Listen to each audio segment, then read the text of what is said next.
जम्मू काश्मीर रे भारतीय सेना को आक्रमण।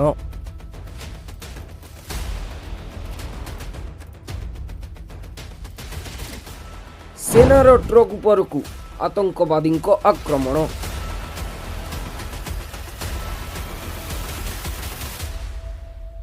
आतंकी आक्रमण रे 5 जन भारतीय जवान शहीद होती।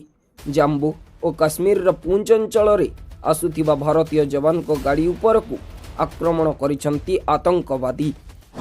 पुंछ रे केमिति हेला एते बड़ आक्रमण? सेना ट्रक को केमिति आक्रमण कले आतंकवादी? एलओसी रु मात्र 7 किलोमीटर दूर रे आतंकवादी माने सेना गाड़ी उपरे आक्रमण करिसंती, जेउथिरे 5 जन जवान शहीद होइछंती। पुंछ रु प्राय 90 किलोमीटर दूर रे भीमबेर रे थिबा घंच जंगल रे आक्रमण होइछि। एही जंगल रे पाकिस्तान समर्थित आतंकवादी थिबा गुइंदा सूचना देइथिबा अनुमान करा जाउछि। एथिरे राष्ट्रीय राइफल रो 5 जन जवान शहीद होइतिबा बेले जणे गुरुतर अछंती।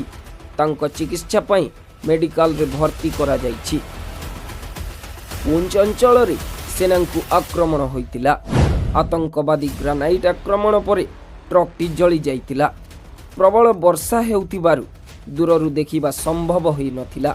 यार सुजोग नै आतंकी आक्रमण करी बर्बर कांड घटाइतिले।